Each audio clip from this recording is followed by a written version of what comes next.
When it comes to high-speed internet access, Montana ranks near the bottom among the 50 states. We're the third least densely populated state in the country, and we're the fourth biggest state in the country. So there's a lot of space between consumers, and it takes money, whether it's wireless or fiber, to reach those consumers.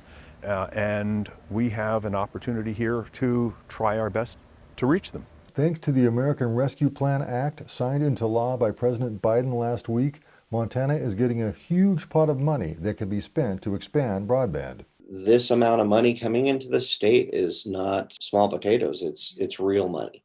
Ellsworth has a bill to set up a state task force to decide how and where to spend the money through direct grants to internet providers. On Wednesday, the Gianforte administration proposed putting $350 million of this federal money into the effort, and some have suggested more. Minority Democrats proposed a similar plan several weeks ago, but are talking loans instead of grants and hope their ideas will be considered. It's a game changer for these programs, and very excited to have a conversation about what it means for rural Montana and tribal communities. It just shows that there might be some space to move in the middle. The hard part will be defining who should get the money and where and what to build. David Gibson of Three Rivers Communications, a telephone and broadband co-op that serves a big swath of the state, says the key is building infrastructure that can handle the speeds of the future. When you spend money, you do it in a way that's scalable for the next 20 years or 30 years, not just getting to a minimum standard and calling it good.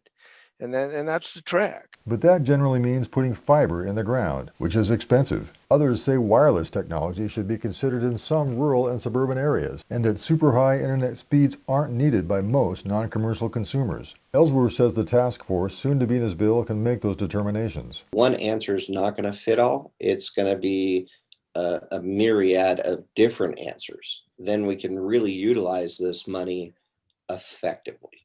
The Ellsworth bill says grants would go to private companies with demonstrated experience in broadband installation and who can provide some matching funds. Some are saying Montana firms should get a preference instead of national corporations, which have underserved rural and suburban areas in the state.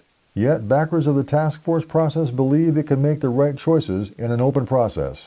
It is somewhat unfortunate that sometimes companies that have failed to serve their customers might win some applications to serve, but that would be up to a transparent, objective process by which applications would be awarded the opportunity to build broadband where it isn't. One last question. Is this money enough to get the entire state wired? The short answer is no. That's a $750 million prospect or more. But done right, this big pot of COVID money could make a huge dent in the problem. Reporting from Helena, Mike Dennison, MTN News.